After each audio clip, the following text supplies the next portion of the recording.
I'll just mute you. There you go. Okay, sorry about that, Okay. Sean. Go ahead. Okay, thank you. So, you know, as you know, the private, well, maybe you may not know, the private party reached out to Bayern back in January to start this process, asked what needed to be done. They've done this before. They had, you know, as Bayern stated, directed, go to the Coast Guard. They went to the Coast Guard, submitted for a permit. The Coast Guard said they didn't need a permit. And even, you know, the day before the event, the day of the event, the person running the private party said, Bayern, you have my cell phone. If anything happens, let me know. Bayern's comment for him was, you know what you're doing out there. You've done this before, not a problem. In my opinion, that day was just a perfect storm, right? The weather was great. Low tide was at 2 o'clock. There were 2 events on the water that day. And, you know, I also think we're coming off 2 years of COVID. Everybody's ready to get out and have fun. And there was a little bit of a perfect storm right there as far as the number of people. And, you know, to me, I was at the private party. I can't speak about the boat max or group.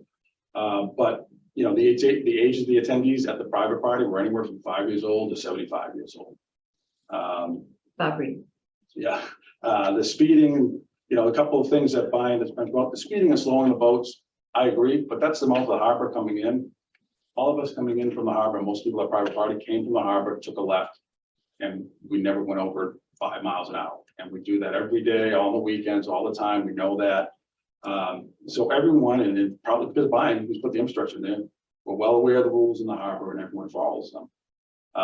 And lastly, coming in there too, you know, most people, when they get close to where they're going to anchor, and I've done this plenty of times, literally jump out of the boat and pull their boat with the anchor to get to the spot they want to go. So everyone's very cautious coming in and very cautious leaving there. One of the things brought up was the swim buoys out there.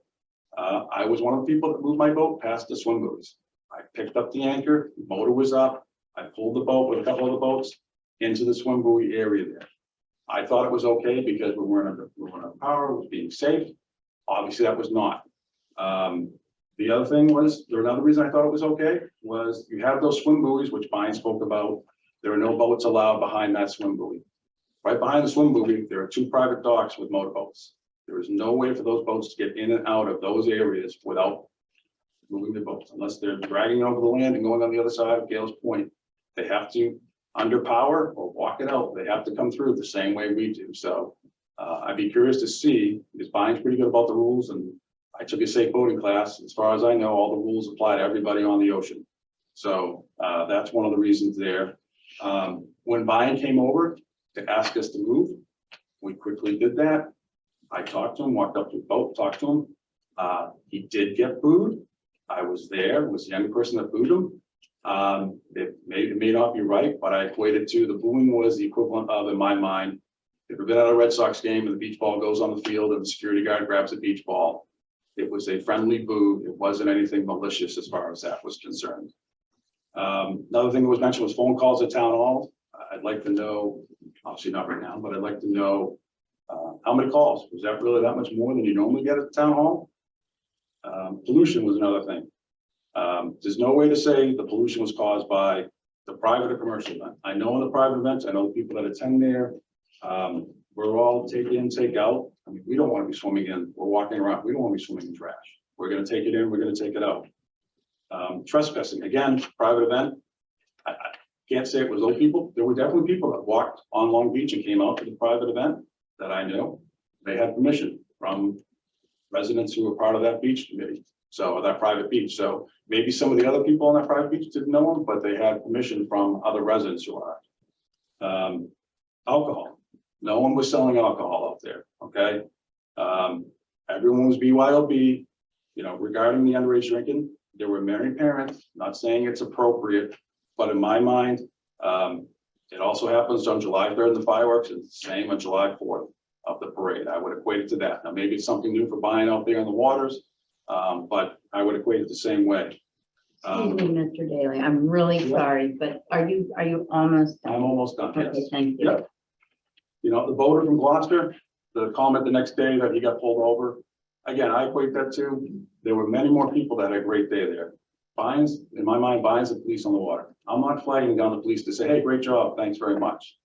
You know, there were more people. I mean, they said they were scared out there, or scarier than Gloucester. I don't know what the definition of scary is, but I guess it was scary enough that they had to come back the next day and anchor up again. So my suggestions, real simple, have better communication with the Coast Guard on approved permits. It seems to be a challenge there. Don't have two events the same day, I would agree. But I'd also say, don't overregulate and charge an exorbitant fee. It was one bad day. It was a perfect storm. The area's only potentially busy July and August. I was out there the next day. There weren't any boats really there. There weren't many boats there. I've been out a couple times since. It's not as crowded as you would think. I also strongly disagree with what the chair's statement at the end saying, I think this is way beyond the tipping point. I disagree. It was a bad day. Let's not be drastic here. There are bad days at Singing Beach and we continue to have the beach as is. I think it's a case of let cooler heads prevail. Let's think about it. Yeah, I would agree, maybe not two events, but after that, I wouldn't make 100 different changes all at once. So again, keep in mind, no one got hurt. I ask that you proceed solely, and thank you for your time. Thank you very much. Yep. Okay, any other comments? Just a brief one. Kevin Delaney, 10 Plum Hill. I think Sean addressed most of the concerns that a majority of the folks who were out there that day. I just want to make a couple other points, which is that these things that happen out there happen again, generalization 3-4 times a year. I don't think we need to over-regulate that area. I happen to be out there last Saturday, yesterday, and 2 weeks prior, and there was almost no one out there on the weekend after say 3-4 o'clock. So I just ask that we actually look at the facts and we address the facts versus, some things that have been kind of brought up that Sean addressed that may not actually be true. I would also say too, that swim area that's there, it probably needs to be appropriate, meaning it should go to the low tide water line, which is where I think the people there actually own property. And I think we're pretty good when people are out there in general. There's a whole bunch of us that go there quite often. We respect that area. We respect the private piece of the area. We try to be very cleanly and handle things. Fine is very well respected there. Again, in this particular issue, it was just a bad day, if you will, right? And I'll just say too that, again, let's not overregulate it. And, I think there does need to be better communication between the townspeople that are out there, Bion, potentially the Coast Guard. All the proper process was filed well in advance of the event by the family that had the private event. In fact, I'm pretty sure Bion knew about the event in January. The Marine Max event came well later and didn't necessarily need to occur on that specific date. So I would just say that we continue to look at the facts, don't overregulate, and open the lines of communication between the people in the harbor department. Thank you very much. Okay. So Chairman's report. I just want to thank everyone who stopped by the Select Board Conversation Corner over the weekend and on Saturday. It was a good turnout and got some very good input ideas. So thank you. That would have been not this past Saturday, the one before. And up next, we have drought condition report. And I did want to point out, Greg mentioned that a big thank you to residents. The water use is down about 20%, with Essex County Club down by about 60%. So, and they truck their water in and have a well anyway, but I just wanted to say, well done, everybody. Thank you. We're doing our best here, or pretty good anyway, pretty well. All right, so drought updates, Chuck Dam.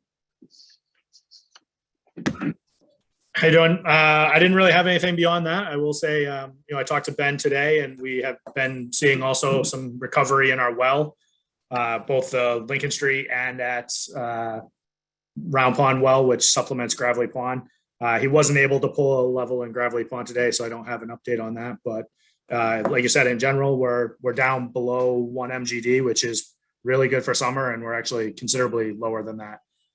So definitely good job to everybody that's heeded the water ban. Excellent. Thank you, Chuck. So actually, I guess those stats came from you, so thank you. And I noticed the state hasn't changed the drought conditions further. Anybody have any comments on that? So just to note, we continue to be very dry. Not a lot of rain in the at least in the short-term forecast. So we expect this to continue certainly through August, and it's looking like it'll continue into September. Okay, one last comment. If you have a bird feeder, put some water out too. Those poor birds are just struggling. I keep seeing them gasping, but anyway. Any comment from the public on that? Okay, next up, we have committee reappointments, starting with Jack Burke for CPC. And that is for a 3-year term to end June of 2025. Jack, did you want to say anything? Other than. Good evening. Can you hear me? Yes. Hi.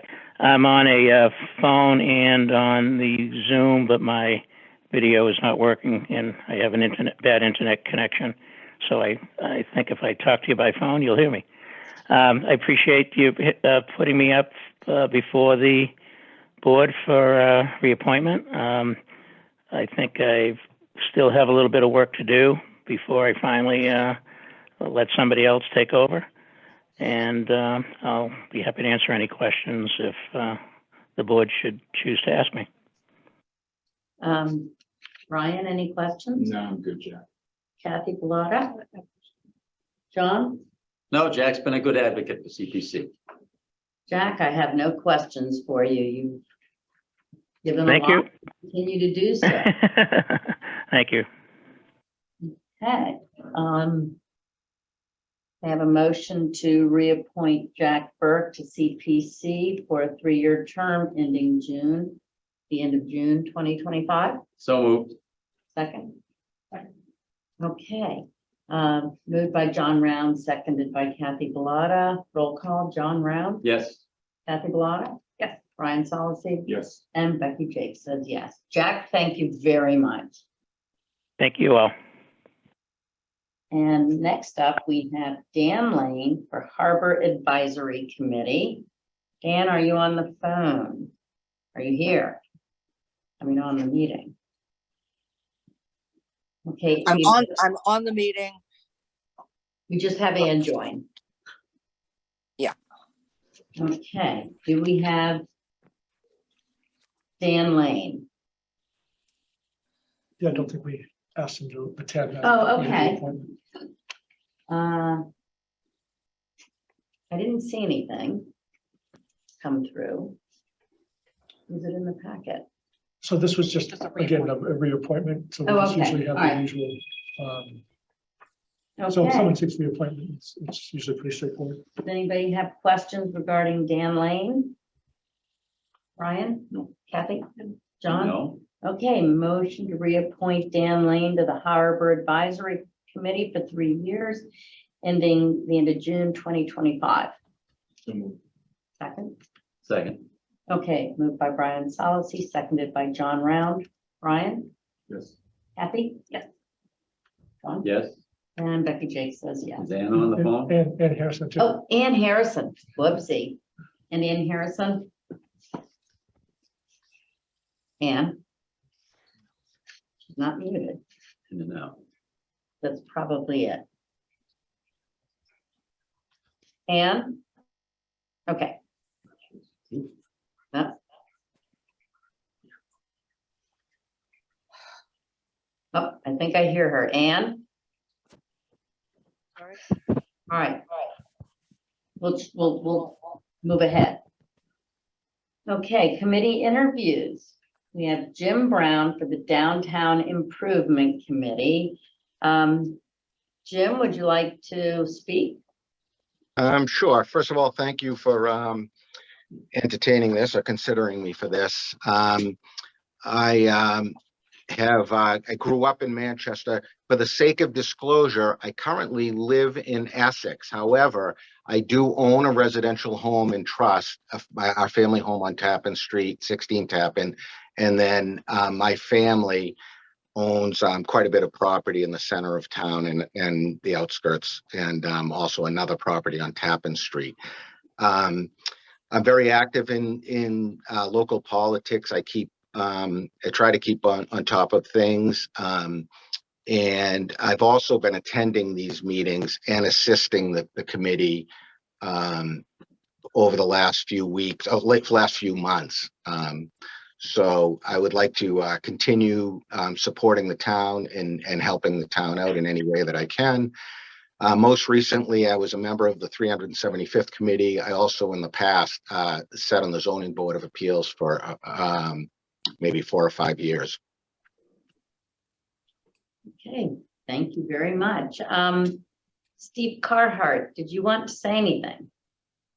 Yeah, well, I just wanted to say that we have been trying on behalf of the town to be a bridge between town hall and the business community in town. And we have been seeking somebody who with deep ties to the business community and had asked a number and they were unable to do it because they were so busy with their businesses. And I met Jim about 6 months ago at a Chamber of Commerce meeting, and we got struck up a conversation, and he took a keen interest in our work and has been a regular attendee as a member of the public for several months now, and always had something constructive and helpful to say. And some folks on our group have known him for quite some time, and I think I speak for our whole group that say he would be a very welcome addition to our committee. Thank you very much, Steve. That's an interesting point you make in terms of having representation from some of the business owners. And as you stated, they've been hard pressed to have time to be able to do that. So because typically we request that people live in town, but that's something for us to consider, definitely. Any comments from John Round? Any questions? Yeah, no, Jim, your background, I think, is great for this. And as Steve had mentioned, I think it's a great fit for this particular committee. And I look forward to your joining it because of your perspective. And I'm sure you've got some opinions. In particular, is there any one thing that sticks out that you'd like to see the DIP accomplish in the near term? You know, I think one of the things that they're working on is communication, and I think they're doing a good job in terms of big projects. Of course, they've been looking at the parking, and they're working on that. And then also, I think getting restrooms in this town is going to be an important thing. I know it's not on the back burner, but it is a year or two out because it's not a cheap thing to do. It's not an inexpensive thing to do, but they have their fingers on the pulse of what goes on in the center of town, and it's very important that they have the communication between the retailers and the other businesses, the restaurants. And I actually got involved because I do sit on the board of the Cape Ann Chamber of Commerce, and I'm on their Government Affairs Committee. I also sit on the board of the Association of Realtors, the North Shore Association of Realtors. And so I have there's a lot of synergy with the stuff that I'm working on and have knowledge of, and what the board is doing as well. Great to hear the DIP committee is on the right track from your perspective. Great, thank you. Brian? No, I think that Jim brings a lot of history to the town, a lot of perspective, and I applaud him. I thank him for stepping up to do the job. Kathy? Thank you. Yeah, same. I think Jim would be a welcome voice on the committee. That perspective he brings is invaluable and a great connection to the whole business community. So one other topic that brought up in a conversation is that the conflict of interest, Jim, in that, just being a business owner and also, working with the downtown improvement group. Have you had an opportunity at any time to, go over the state's conflict of interest? Um, And if not, Not recently. Okay. The formal legal conflict of interest. I think when I did I think I had to sign it for the 375th, read it and sign it. I'm sure I did when I was on the zoning board of appeals, but probably not an issue. I mean, in the past, I've worked for large corporations, maybe 20, 25 years. I've held secret clearances because of some government work that I've done in the past. I don't think that, and if you talk to, again, Steve, or anybody else on the board, I'm quite able to put aside my personal interests in with the sake or goal of doing what's best for the town and helping the town out. And I just think this board I view this committee, this committee, as one of the most important committees right now.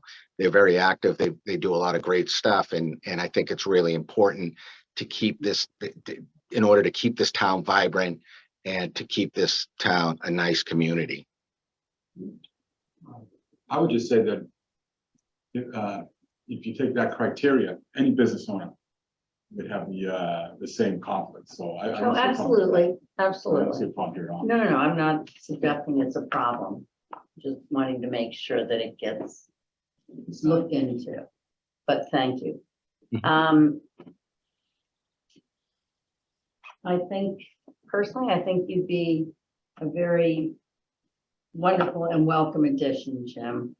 Thank Ann Harrison, do you want to say anything?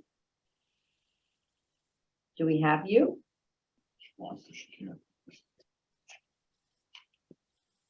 Okay, that said, are there any other questions, comments?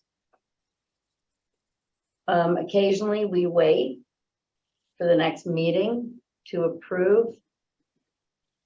I don't think we need to do that. Okay, may I have a motion, please, to approve Jim Brown to the Downtown Improvement Committee for a one-year term ending at the end of June of 2023. So moved. Second? Second. Okay, moved by John Round, seconded by Kathy Bellata. John Round, Yes. Kathy Bellata, Yes. Brian Solacey, Yes. Becky Jake says yes, and Harrison?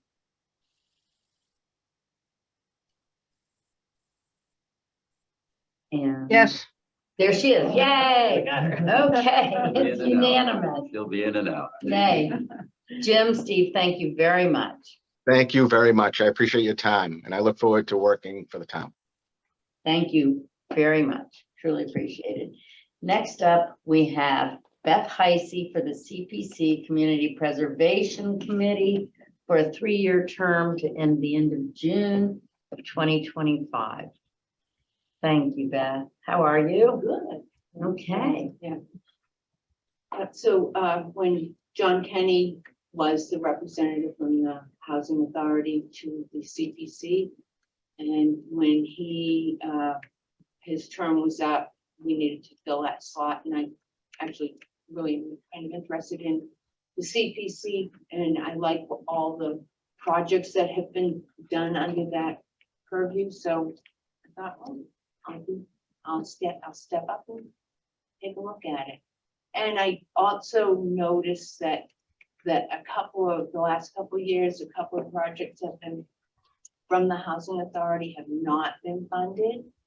And I did some research, and I want to work with Irene to get something that can be funded to find what needs to be done at the Housing Authority that can be part of the CPC funds. Okay. Any Brian? No, I think rolling recommendation here. I think there's no shortage of those throughout town. Kathy, I have no questions either. John, That's great. Fine. Ann Harrison, Yes. would you have any questions for Beth Heisey? No, I have no questions for Beth Heisey. I think that she will be a wonderful addition to that committee. Okay, may I have a motion then to appoint Beth Heisey Community Preservation Committee 3-year term ending the end of June of 2025. So moved. Second? Second. Okay, moved by John Round, seconded by Brian Solacey. Ann Harrison, Yes. thank you. Kathy Bellata, Yes. Brian Solacey, Yes. John Round, Yes. and Becky Jake says yes. You're stuck. Yeah. Thank you very much. Thank you. Beth. You know, as always. Thank you. Thank you. Okay, next up, we have the request for installation of a little free library at Singing Beach. We are 2 minutes ahead, so we will have to wait.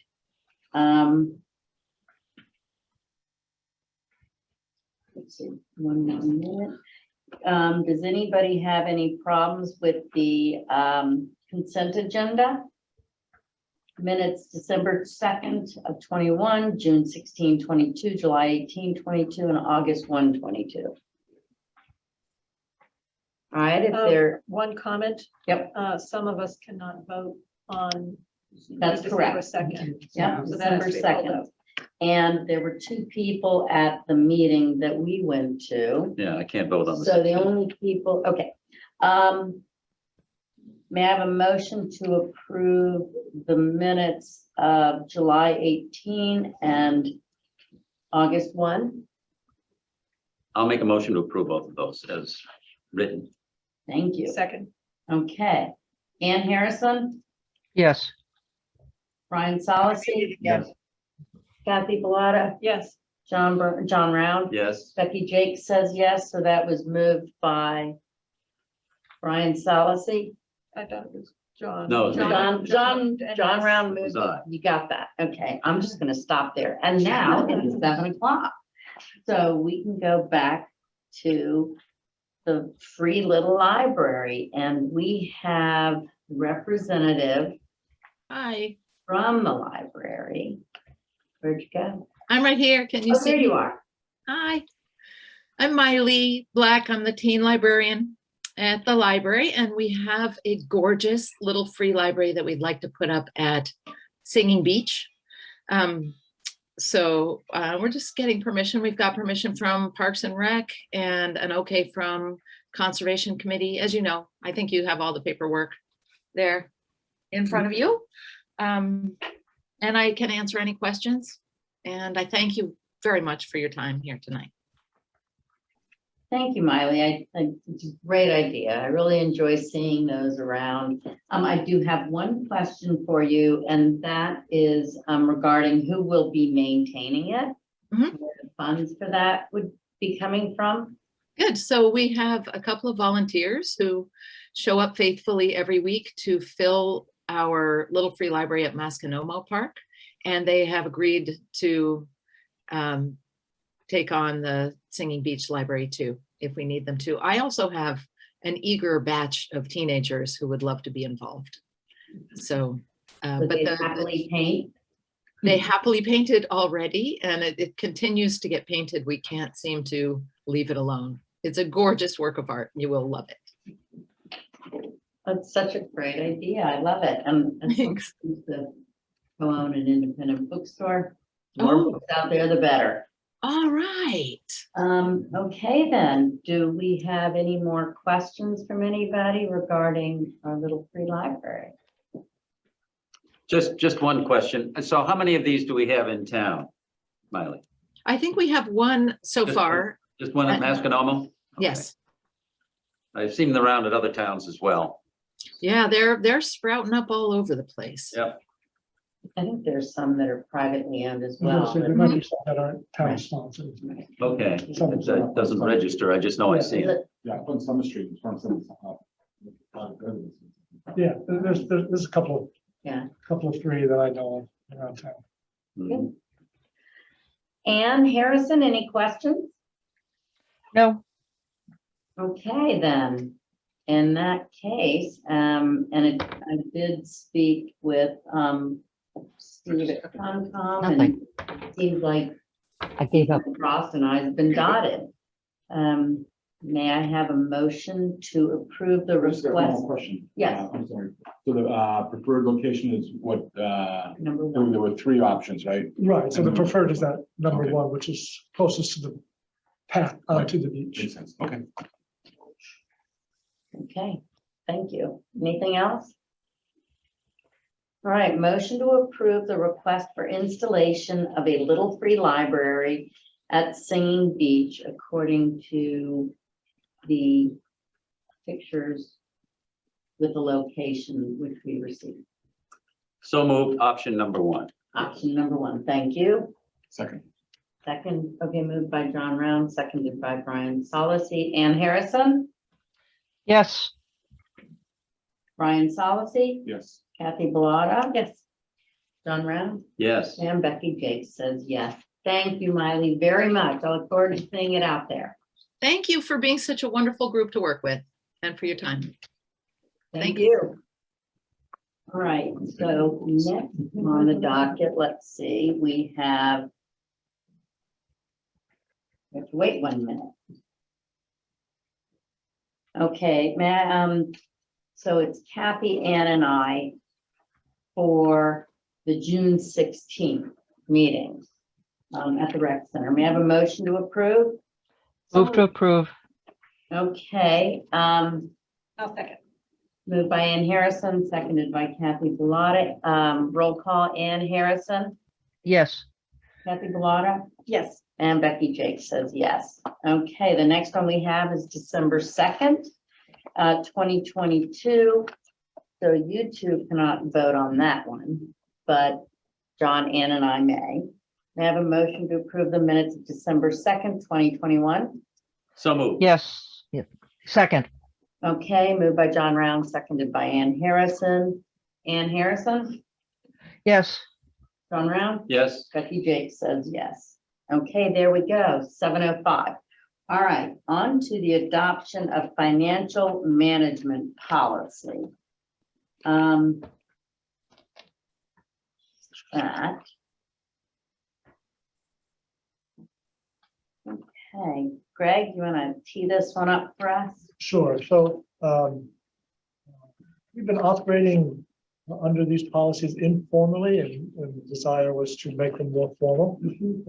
Actually, the auditors on the bond market likes to see formal policies, putting on the paper what the practices that we follow when we do our budgeting and managing finances of the town. So these 5 pages of policies, as I say, memorialize the practices that have been in place for the last few years. For example, a target of 10% of our operating fund is what our reserve amount should be. If it's lower than that, we should work hard to add money into it. If it's higher than that, we should think about how much taxation we're collecting, or we use it for some one-time expenses, so that it's not too large of a reserve.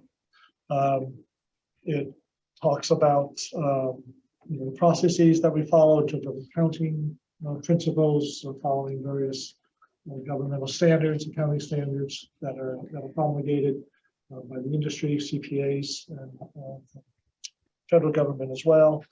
Performing an annual audit, which we always do as part of the policy. It talks about sort of the guidelines for what are capital projects, defining them, and when it would be appropriate to incur debt if necessary. Though it also talks about having as a stated policy that we try to pay for capital on an ongoing cash basis when we can. So again, these policies should be pretty familiar to folks. The Finance Committee did review them and have approved the policies. So they recommend that you would adopt them formally as a set of policies. So if you're comfortable doing so, tonight would be the night which you would conduct your first reading, and then at the next meeting, if you're ready, it will be a second reading and adoption. I do have one question, but I'll go, Brian, do you have any questions? No, this time, no. Kathy? I do. Yeah. So thank you for providing that background, Greg. That was one of my questions. What the genesis of this was. Do we have other financial management policies like We have an investment. just the policy, investment, but no financial management policies? No formal written ones Okay. beyond. So that explains the need, so that's good. Yeah. I have two comments then. One is I like the content because you're right, we're trying to memorialize what we're doing. It feels like there's a mix of policy statements and guiding principles. So some of the statements in here are use the word shall, okay? That's a policy, an enforceable policy statement. Mhm. Other phrases are more guiding principles that cannot necessarily be enforced. For example, mention around what, I think it was number 9 here. I'm sorry, number 10 here on page 3. The town will avoid budgetary procedures that balance current expenditures. You know, the town meeting decides how we spend money. So my concern over mixing in the guiding principles with the policy statements is the town meeting could vote to do something that's against our policy in theory. Or maybe I'm mistaken about that, but I just think it's good practice to separate out the guiding principles. And you can do it in each section. I'm not saying you have to have a big section up front on guiding principles. It makes sense to kind of interweave it, but policies should have enforcement behind them as well in some way. And I like all of the shall statements because it's very clear, you know, what you're trying to do. And then the last comment I have was around that same section, the top of page 3, there are some really good guiding principles in there around number 8, like looking at service models to be examined annually, et cetera. I'd like us to consider being a little bit more specific. For example, benchmarking, you know, zero baseline reviews, something, you know, looking for outdated services so that we can free up funding for other things, you know, just some best practices that I'm pretty sure Andrea is already doing, but may not be very visible to us or to the town. And I think it would be good to include those in our guiding principles. So other than that, the content I thought was very, very good. Thank you, Kathy. John? Yeah, so I guess just one question here. I was surprised to hear, so nothing in writing existed before this. It was really just GAAP, and we followed that. So we've had some of these policies that we've had in writing but not formally adopted. Oh, okay, all right, so it exists somewhere. So they were never brought forward to the level of a formal Okay, policy. so we're doing that now. Yeah. Is there anything in this document that has been added that was not a practice before, or is there anything that has changed, or is this really pretty much from one tenant to the other, pretty much everything we follow? I mean, I can't look at this and compare this with anything. Right. So Is there anything new in it? yeah, Nothing's jumping to my mind. I can certainly double check with Andrea on that. okay. I would just like to know if we're adopting something that we haven't in practice done before. Right. I think Ann had a comment. Yeah, I'm gonna go. Thank you, And John. then, yes, she would. Ann, Been on this committee. who's been on the FinCom? All of these policies are very familiar to me. You know, the way we take on debt, the reasons for taking on debt. I had a slight question about what it means to say property values should be reappraised or recertified every year. I thought they were reappraised every 3rd year. But maybe the recertified covers it. So every year they get certified by our valuations get certified by the state. And actually it's they pushed it out. I think it's is it 4 or 5 years now that you get a formal reappraisal a year. But annually, we're required to keep values within 10% plus or minus a fair market value. So that's state law. So Right. yeah, every I year guess I'd like to have it say specifically what our sequence for reappraising. Sure. Yep. Then we can do that. Anything else, Sam? General curiosity, do you know what the actual collection rate is? The collection rate. Yeah, it's 1996. We're in the high 90s. I can't quote you the exact percentage. I want to say 96 or 92. I thought it was pretty good. Yeah, I'm pretty sure it's over 95%. Again, I can have Jennifer tell us that number. that'd be great. The rest of it seems fine to me. Okay, just trying to find that number. I was wondering, have both Andrea and Jennifer looked over these? So Andrea basically, she was the author Okay. of this based on what we've been doing over the last few years, based on some recommendations from the auditors, and looking at some best practice that the state DOR puts out. And is this something that needs to go or has been to town council?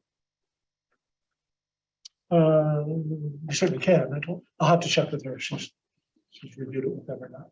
Okay, I kind of think that would be. That would, Good idea. like I said, my main concern is documenting something as a policy, which we might have no control over at a town meeting.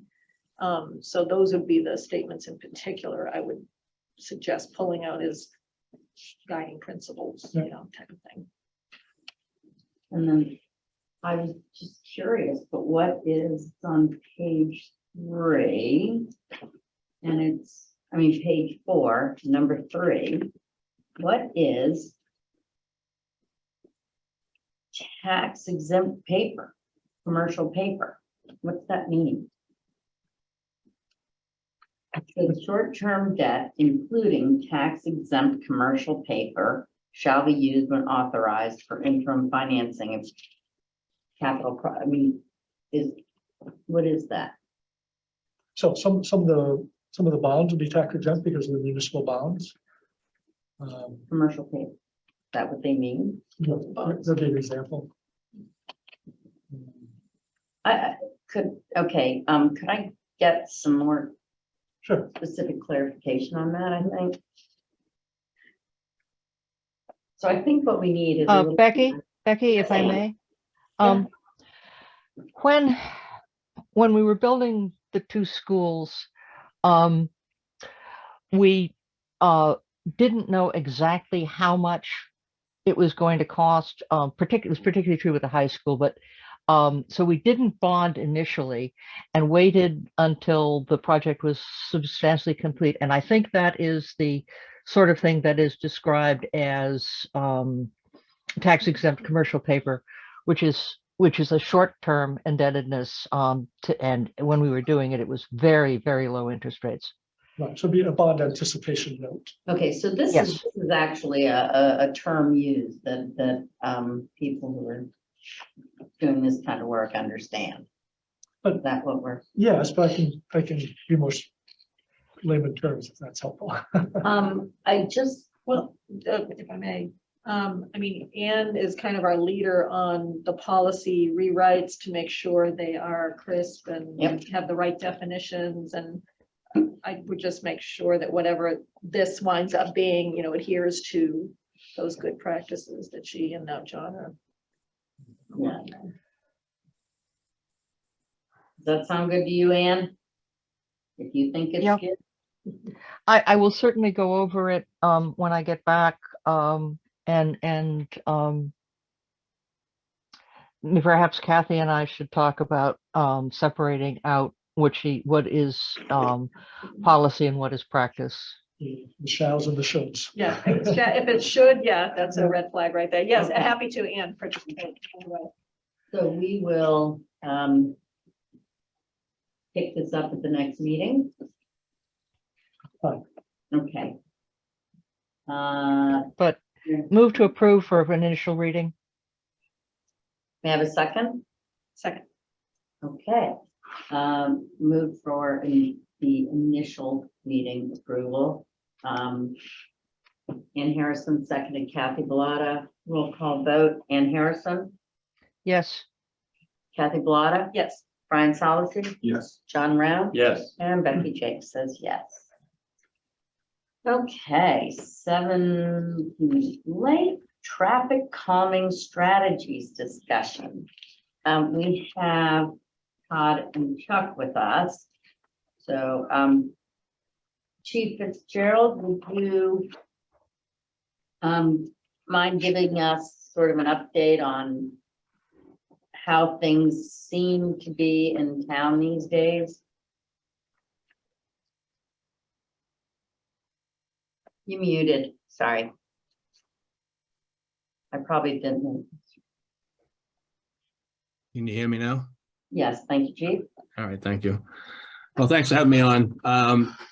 So we continue on the police side of things to deploy our passive traffic counters around town as they are requested. We've only had a couple of requests so far in the last few months. It's currently out on Harbor Street now. Sergeant Newton, who's responsible for our speed trailers, has moved them around town as residents request them or areas where he sees fit. I think one currently on Lincoln Street, since the returning of school, we decided to put it down there. And then over the next few weeks, we'll have a concentrated effort on traffic enforcement on Lincoln Street and, some surrounding streets. The first 7 months of this year, we definitely increased our traffic enforcement. Compared to other years, we've had 561 motor vehicle stops with over 350 written violations. And out of those motor vehicle stops, we've ended up having 46 arrests, which is up from last year. Last year, we only had 34 for the entire year. And this is just as a result of increased enforcement and officers out stopping more vehicles. Officers continue to conduct stationary radar enforcement all around town. They've logged 627 different events since the first of the year. And we continue to take notice of the complaints and address them, accordingly. And as far as the town's new traffic policy that Chuck put out about a few months ago, we've only had one request, and that was from or one formal request, and that was from Harbor Street. So that's where the equipment is now, and then we'll deal with it from there once we get the results. So that's kind of where we are on the police side of things. And how would you say that with the increase in vehicle stops and citations, do you find that is slowing things down? In other words, is it having any measurable impact? I mean, I think it is, but unfortunately, with like for sound like a broken record, with 2 officers on patrol at a given time, it's going to be difficult to get everybody. And that 1% on Pine Street when we're down on Raymond Street is difficult to to find all the time. But I feel though it has significantly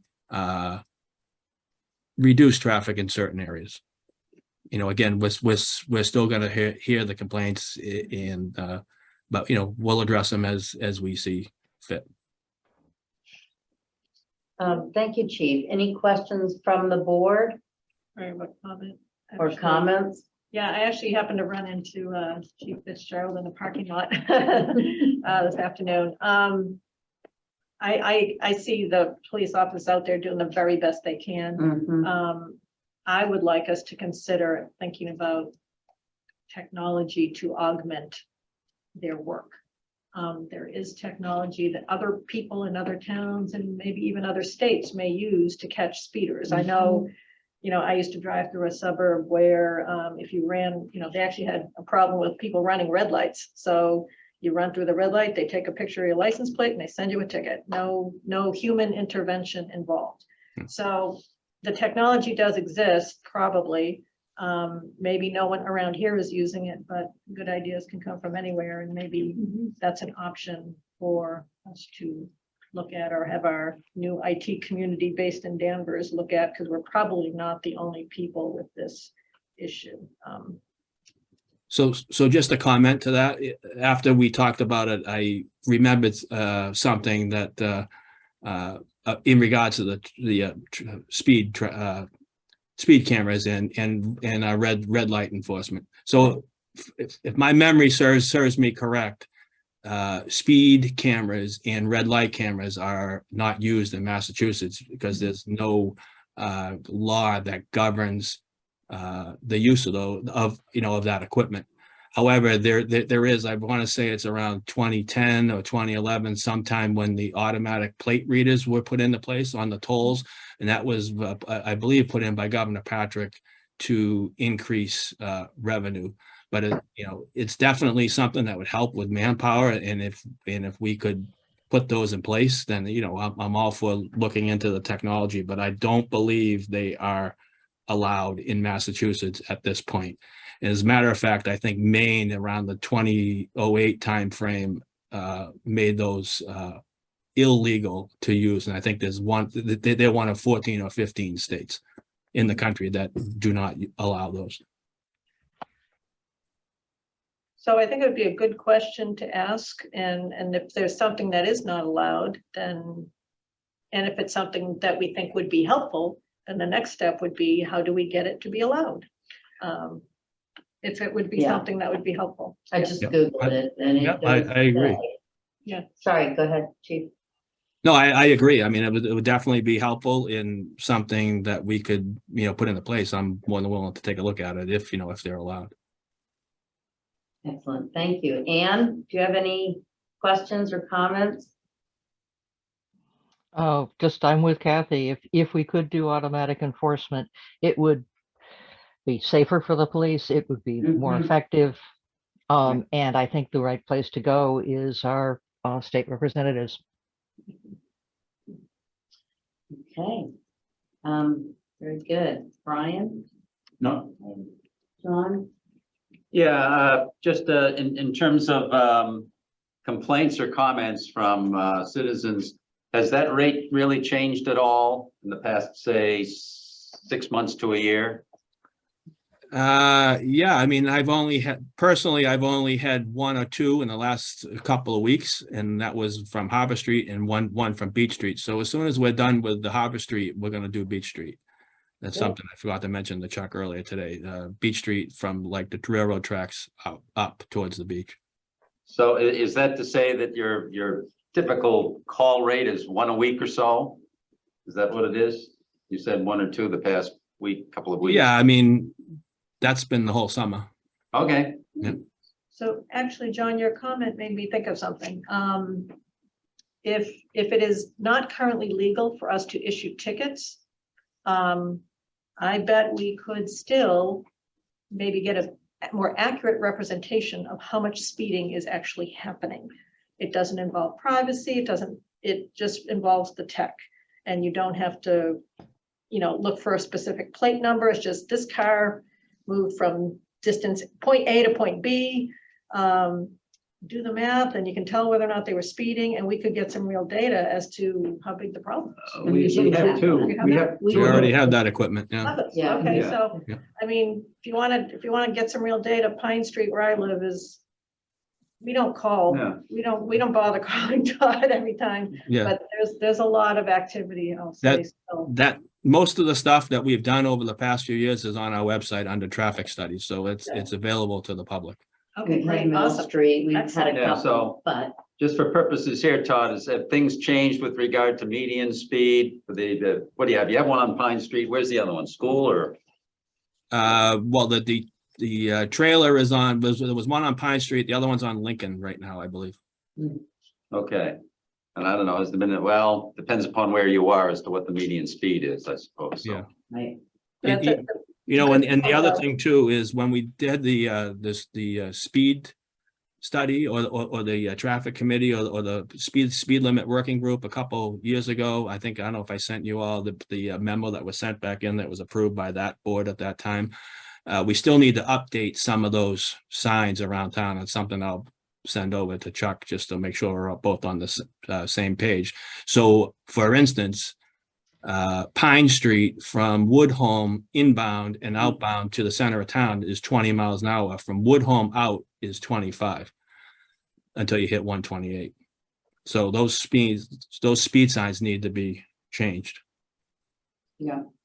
Okay. When was the last time we did a study on Pine Street? It was probably last year. I'd have to look at the website, but it's probably last year. Thank you. Ann, do you have any questions or comments?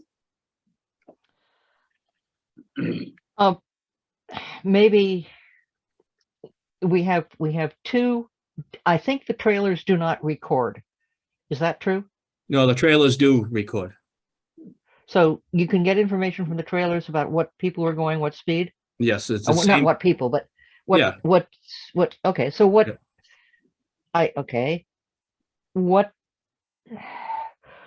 Where is that? Is that information on the web? Because that should be, you should have continuous information there. Yeah, so what we've been doing is using the pole mounted unit for when we have an actual like a speed study request, because it's easier to download the information because the officer or Lieutenant McCoy can just go up next to it in his car and it's a Bluetooth connection rather than go and download it. So, but we can still download the information. It just takes a little time. Download the information from the trailers. Yeah. How frequently do you do that? When we get requests for the speed studies, it's, whenever we get the request. So like in 2021, I'm looking at it now, we had probably a half a dozen actually more than that, probably like a dozen or so requests. In 2022, we've had 2, and we've had 1 so far on Upper Pine Street, and then we'll have the other one for Harbor and Beach coming up. May I ask how much information those trailers hold? Like, is it, a week's worth of information, then it overwrites, or is it, how much information is actually held in that? I think it goes by days, but I'm not 100% sure. I'd have to get back to you on the trailers. I'm more familiar with the pole mounted unit than I am the trailers. Because what I think we're all kind of poking at is, can there be some sort of operational cadence around downloading trailers. information on a regular basis so that we can assess the trending? Is because if we just use the phone calls to town hall, Yeah. that may not be the most accurate way to understand what's going on. Yeah, I'll have to talk to Sergeant Newton. He's the one that handles the trailers, and he's actually pretty good with it. So I can get back to you on exactly how much data it holds and see what I can come up with. All right. Thank Well, to Kathy's point, I think it would be good to do this on a regular basis, so we don't necessarily have to ask. Yeah. Say on a quarterly basis, this is what's going on, or monthly or something like that. If you have the data, and these pole mounted units, I'm just very familiar with the one on Pine Street. That'll hold a lot. Is that what you're telling me? More than the trailers? Well, the pole mounted unit's not the same as the speed unit on Pine Street. It's just a box that you wouldn't even know that you're passing. It's like a gray box mounted to a telephone pole. But it tells you your speed. Doesn't flash the speed when you go by it. No, it just records it. These are tubes Yes. across the street. Oh, the tube's across the street. No, I'm talking about the speed that is posted when you drive by on Pine Street. It tells you what your speed is. I don't believe that holds the information, but that I don't have any access to those. That would Okay, be it just Chuck. tells you what your speed is. Yeah, it just tells you what your speed is. Yeah. Okay, No, yeah, those aren't recorded. they're not recording. I No. don't believe so. Oh, okay. But I think the point. I think we have the ability to, it's just we haven't done it. I think it just requires like a thumb drive because they're a little bit older than the Okay.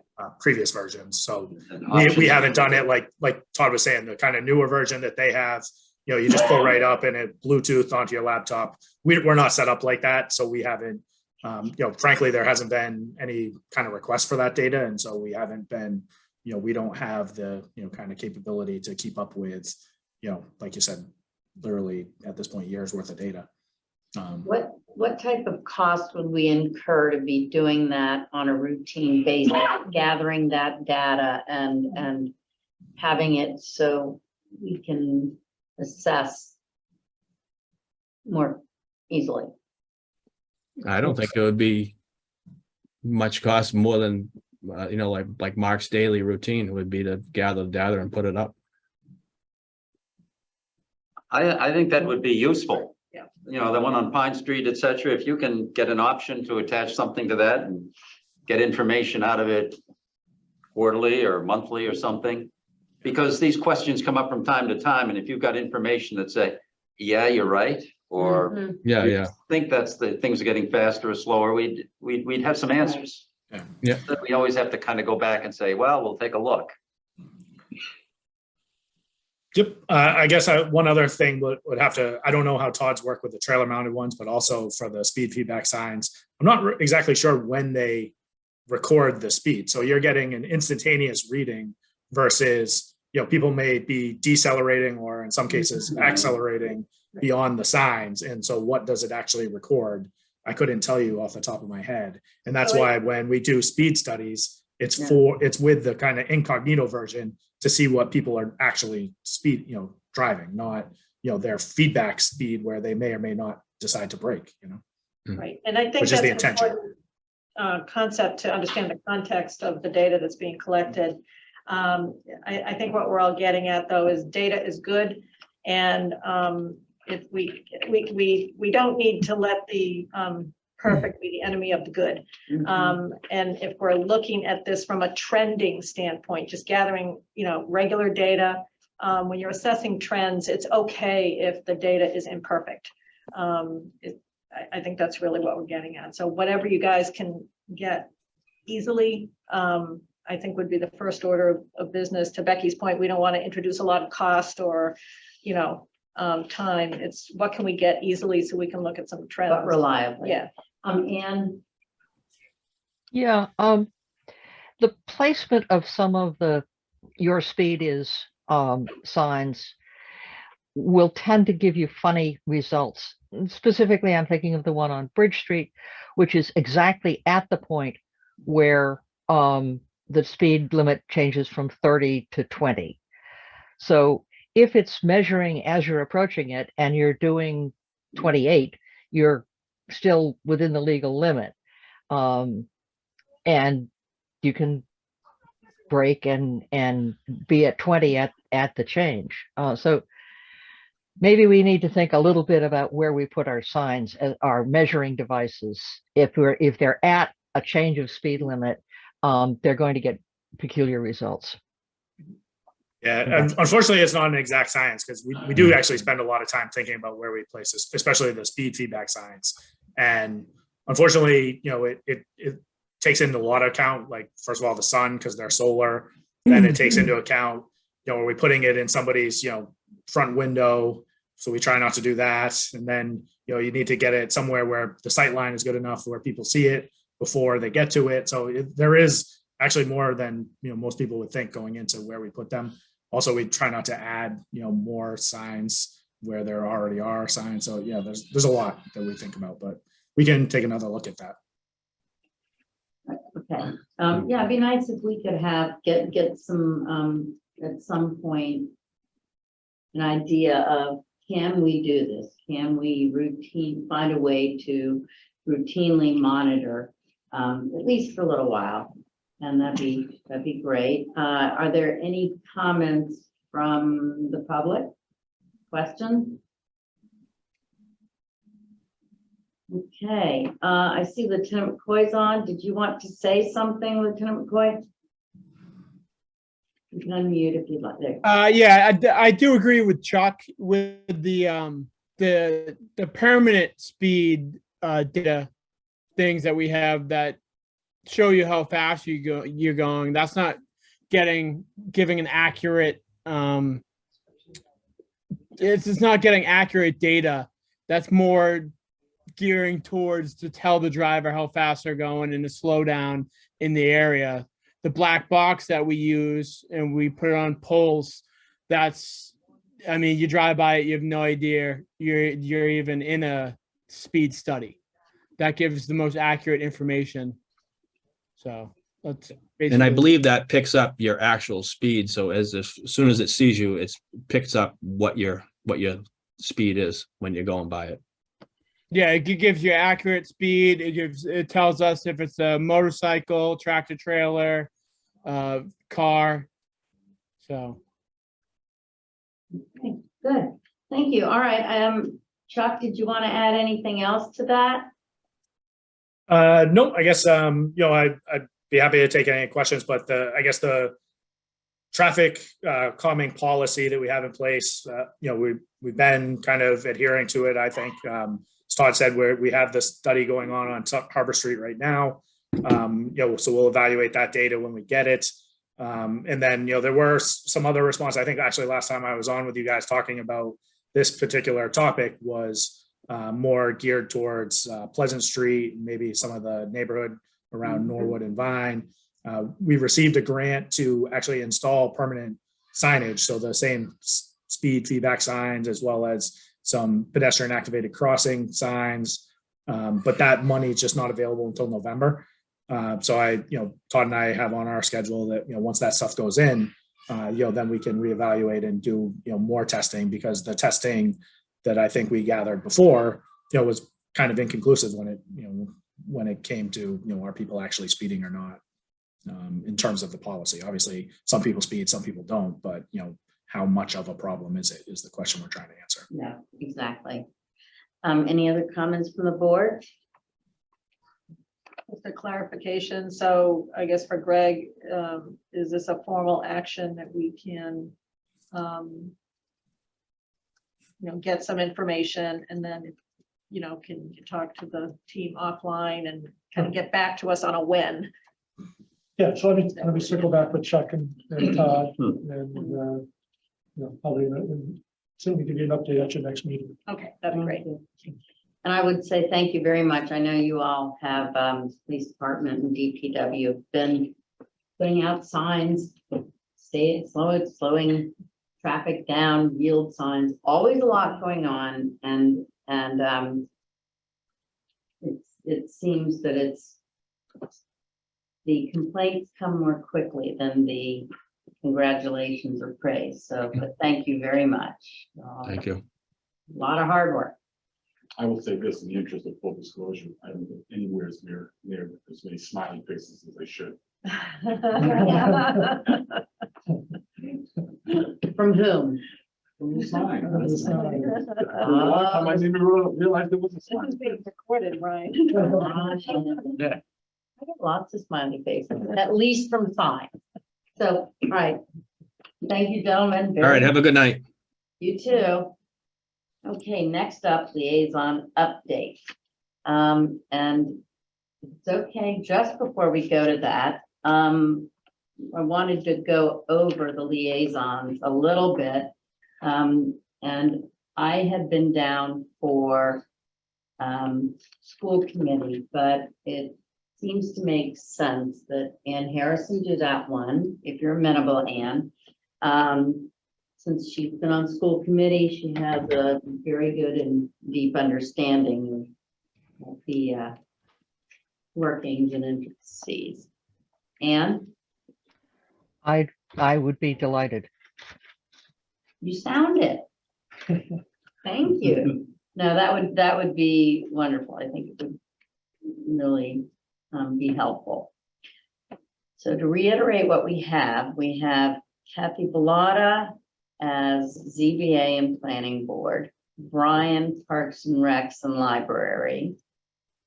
And in addition to Concom COA, you now have school committee. Did you want me to take one of those, Anne?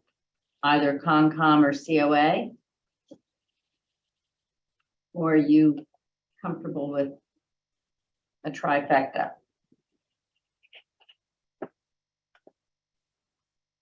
You're muted.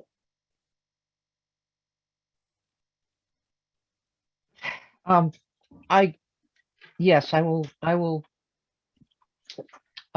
Concom as well until it gets overwhelming.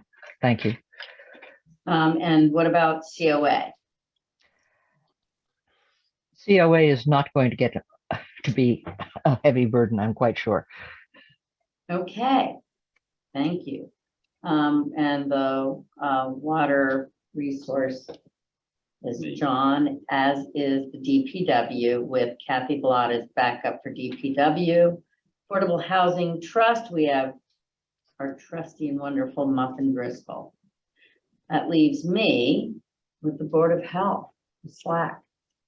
So updates today. Do we have any liaison updates? Since you're over there, Brian? Sorry, just a quick clarification Yes. before we go to the individual updates. Oh, you're also doing the dispatch. Would you like us as liaisons to be reaching out individually to these boards to announce that we are the liaisons, or did you have some plan to communicate with the chairs directly? That's a really good question. I think probably for you just to reach out yourselves, let them know that you are the liaison, and if you're not able to attend a meeting, if you can just have a synopsis to bring back, if need be. Any questions on that? And good. All right. So do we have any updates on Parks and Rec or Library? I haven't done anything in the library yet, but I did talk to Cheryl this morning. And she says Pine Street fields pass through the Concom approval. Okay. Going for a public hearing sometime in September. And then as far as the pickleball, I can't say pickleball in straight face. Difficult, I agree. The craze continues, and Parks and Recreation Committee are going to hold off on there's some noise complaints, but they're going to hold off on the restrictions at this point, and we're going to revisit that next month. Okay. And I'll try to figure out what's the best case scenario. Is it, back to last time, is it more than one person now, or is My it? knowledge is only one person, but I Okay. don't know. Greg might be able to speak to that. Yeah, so I think that's. Okay. what we have. All right, well, maybe, we can maybe see what Parks and Rec Cheryl come up with in terms of possibly, having hours of use. Well, That are they beyond. don't want to, they're not leaning towards restricting the use at this point. Right. Okay, The problem is, not a problem, there is no noise ordinance in town. So, is that. so the problem is a good thing, depending on what boat you're sitting on or what Legion Hall. I hear that was a great time, by the I way. could hear it on my balcony. It sounded like a lot of fun. Yeah, had a great turnout, right? Yeah, it was great. Yeah, Excuse me, I have a question on the Pine Street fields. yes. There were some public questions and concerns raised at the last public meeting on Pine Street on those fields, and some of the residents that spoke to me were looking for feedback on what they had already communicated. It's kind of like a feedback, how was their feedback adjudicated? So, I'll check with Cheryl on that. okay, thank you. Yeah, There were somebody issues- asked. There were issues with parking.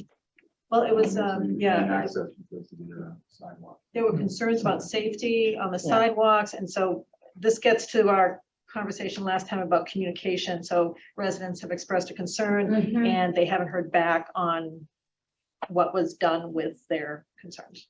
And as we all know, it's very difficult, as much as you try to respond to every email, it's not always easy. Right. Not an excuse, not to do- Well, this was at the last public forum, so Yeah, I'm sure That Secretary was will like 2 months ago. wasn't it was, May.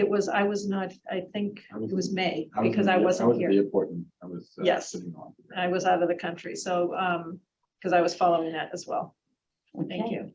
No, that's so, back to your point in terms of follow through and ensuring follow through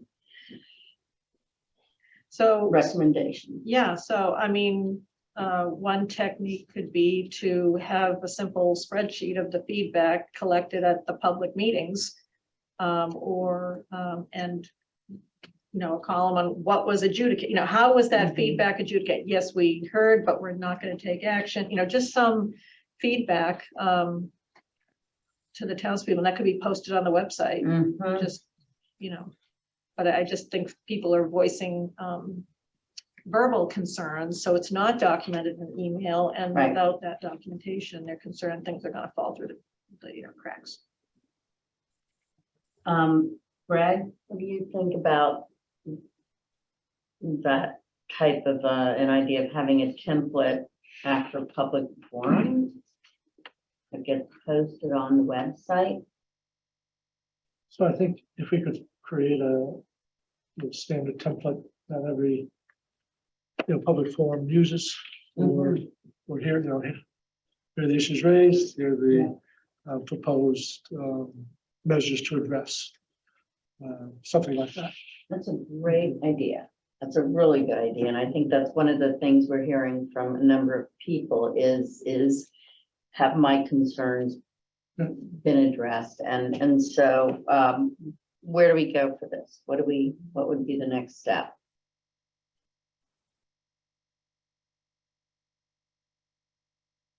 Greg, do you know where, is there meeting templates that we could use or? is Yeah, something- we have a staff meeting tomorrow when we bring it up with department heads and talk about how we might come up with a process that would work for folks and get back to you on that. Okay, If you have any issues, I'd be happy to help, just give me, Great. drop me a note.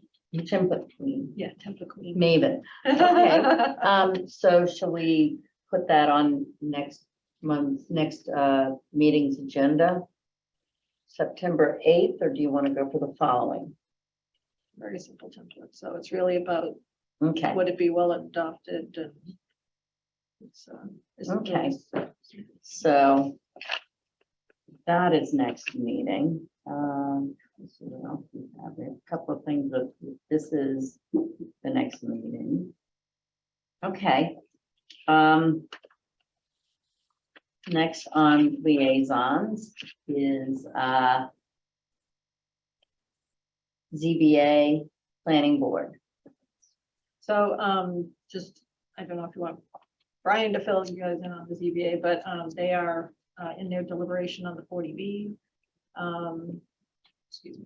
And I believe at your last meeting, it was determined that, they haven't made a decision on whether or not they're approving with conditions or denying, but the next step is going to be for the council, Mr. Pucci, to draft a denial. So they, the ZBA can look at We it. received that. You did receive that Friday? Yeah, we reviewed it in tomorrow, voting on that. I thought it was very well crafted. I think that partly the issue here was that because we can't take any Public, yeah. no, any of the public or comments prior to this denial can't be revisited.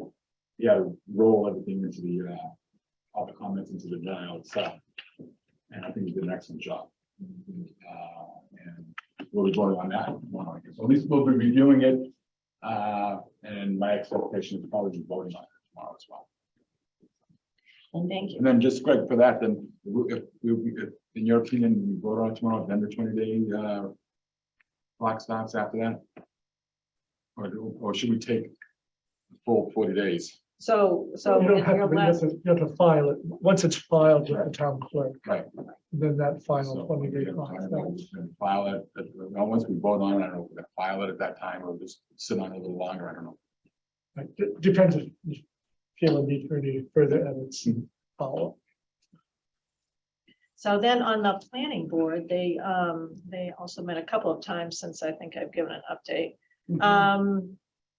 And so they've been, I think they're pretty much all caught up on their minutes. So they had a concerted effort to get all of their meeting minutes documented and posted on the website, and I believe they are pretty much all caught up.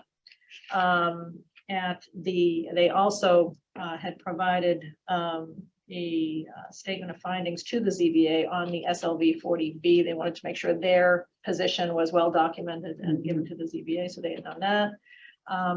Sue Brown gave an update on the parking study.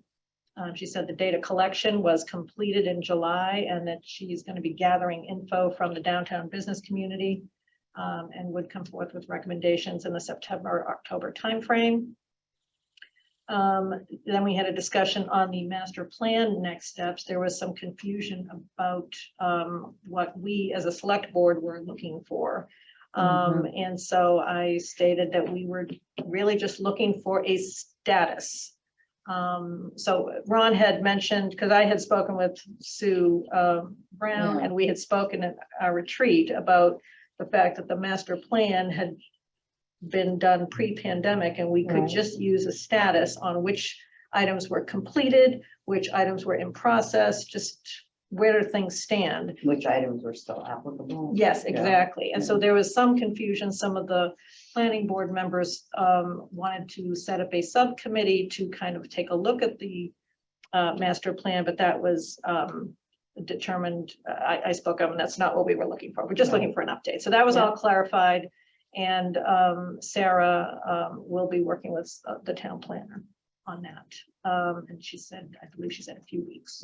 And then there were some questions on the Chapter 91 licensing process due to some of the Chapter 91 items that have been coming forth related to the harbor.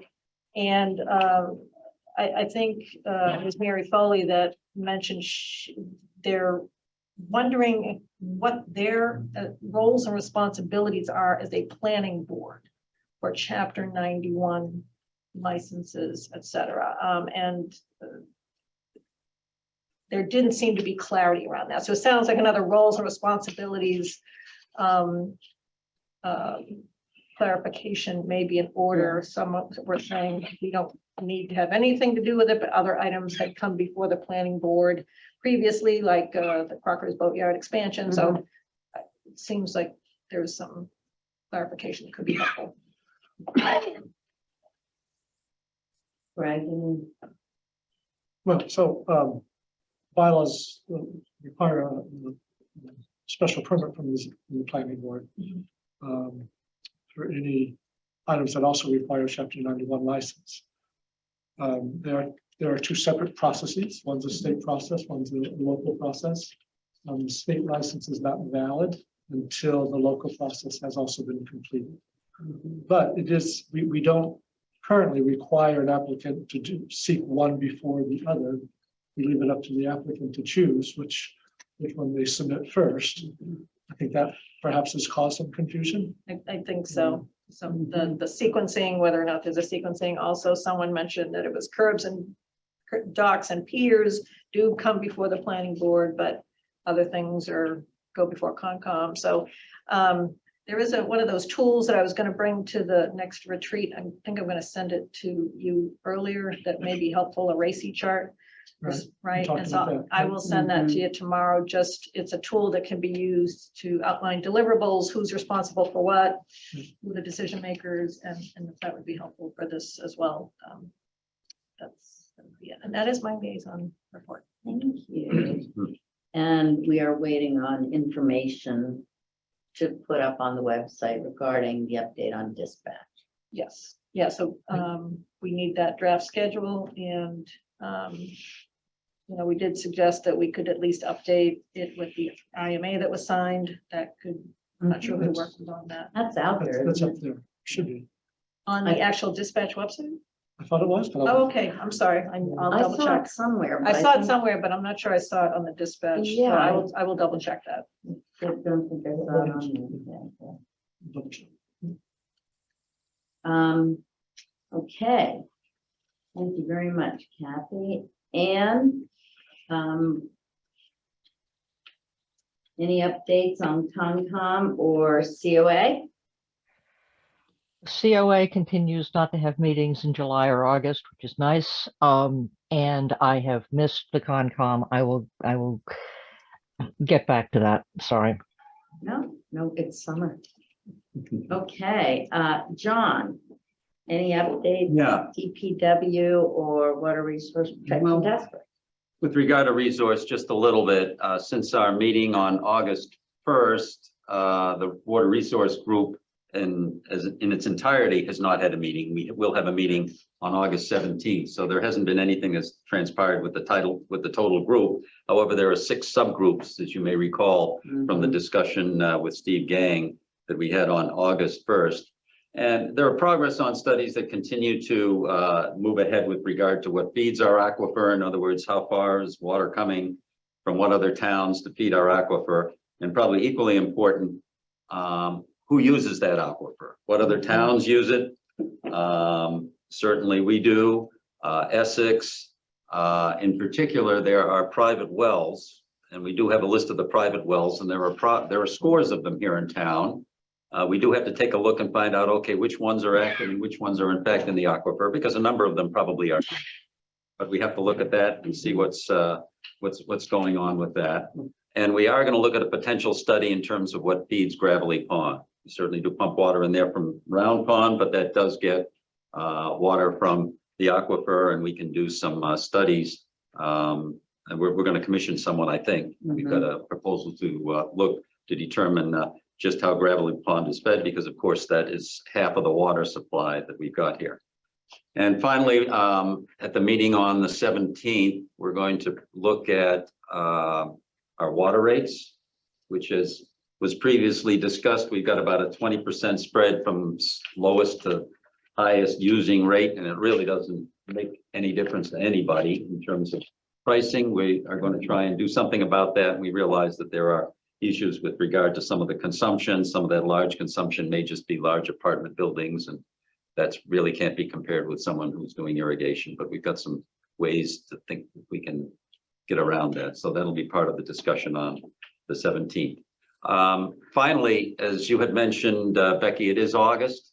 It's tough for all of these subgroups to get together. And furthermore, a couple of weeks ago, we found out that all of these subgroups in getting together are subject to open meeting law. So this is another, and they had not been operating on that basis. And some of these groups are only 2 people or 3 people.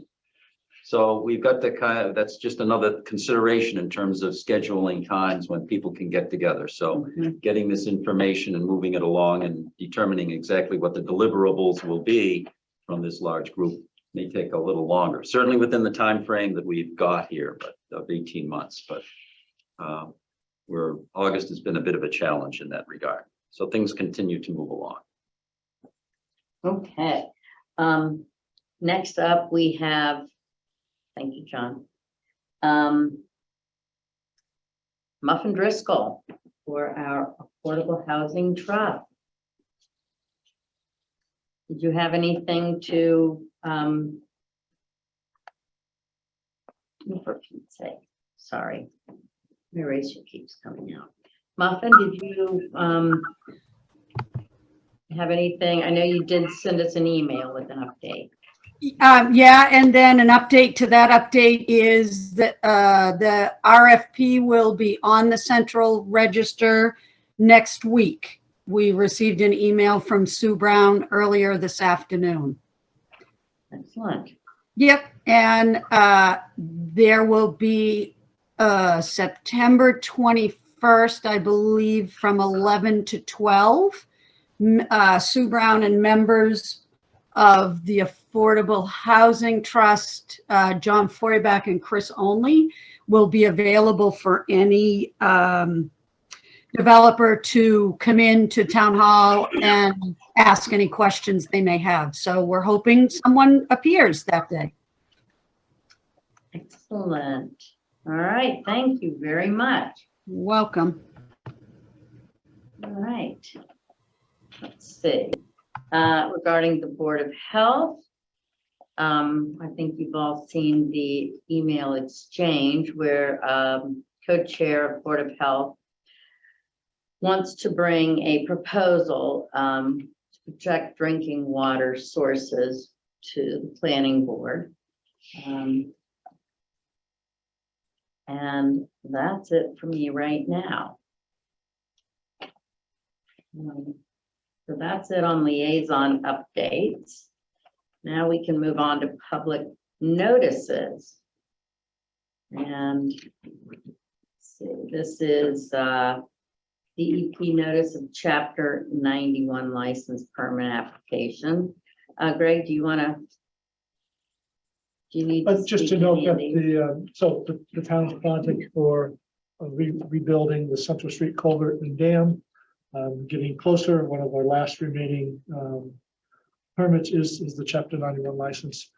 So they're going through their process. They have about a notification, and that if anyone wants to submit comments or request a hearing, they can do so. And that would be hosted by DEP. We obviously would participate if they decide to hold a hearing.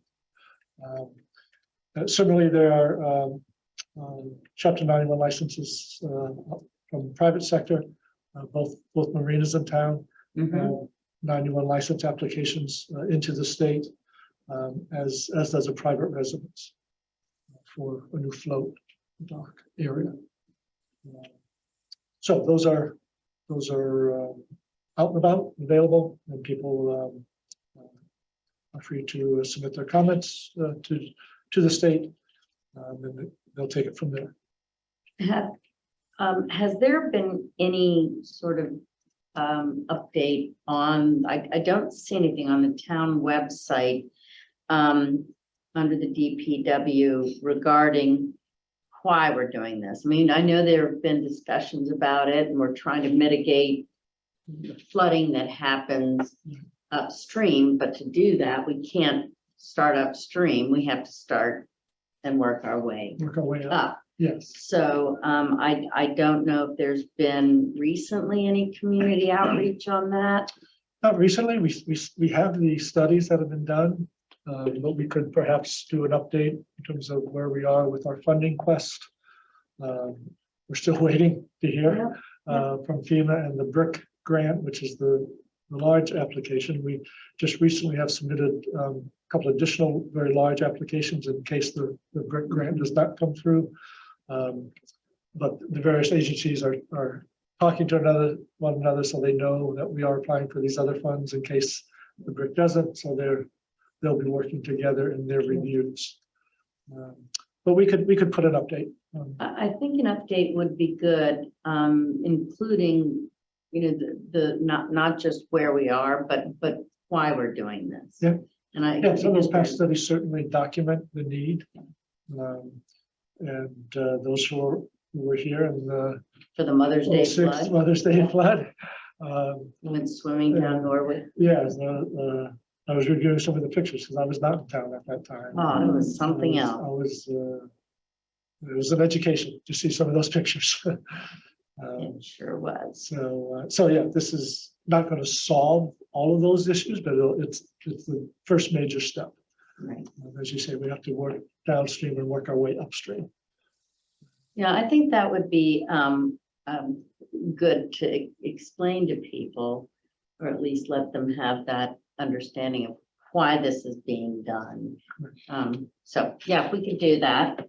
And just on that note, we also will be holding some public forums once we have a better sense of the construction timeline, and then letting people have some input on how best to manage traffic diversion, and can we accommodate pedestrians, that sort of thing. We're certainly hoping that we can do that. We may use the new gang plank that's out at Tux off season, bring it here as a pedestrian bridge. So that might be able to help us out. Good. Right, thank you. And Xfinity again. Yeah, just some updates from Comcast Xfinity in terms of some of the changes in channels, et cetera. And then the last notice that we have here is Manchester Marine is sponsoring they call it a Coast Sweep event. It's a cleanup day, basically, on the water, beaches and the water itself.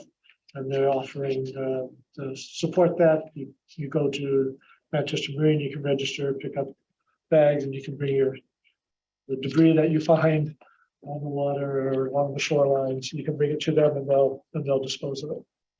So that's coming up this coming weekend, the 20th and the 21st, and that's from 9 to 5 those days. Okay, so that brings us to administrator's report. All right. That.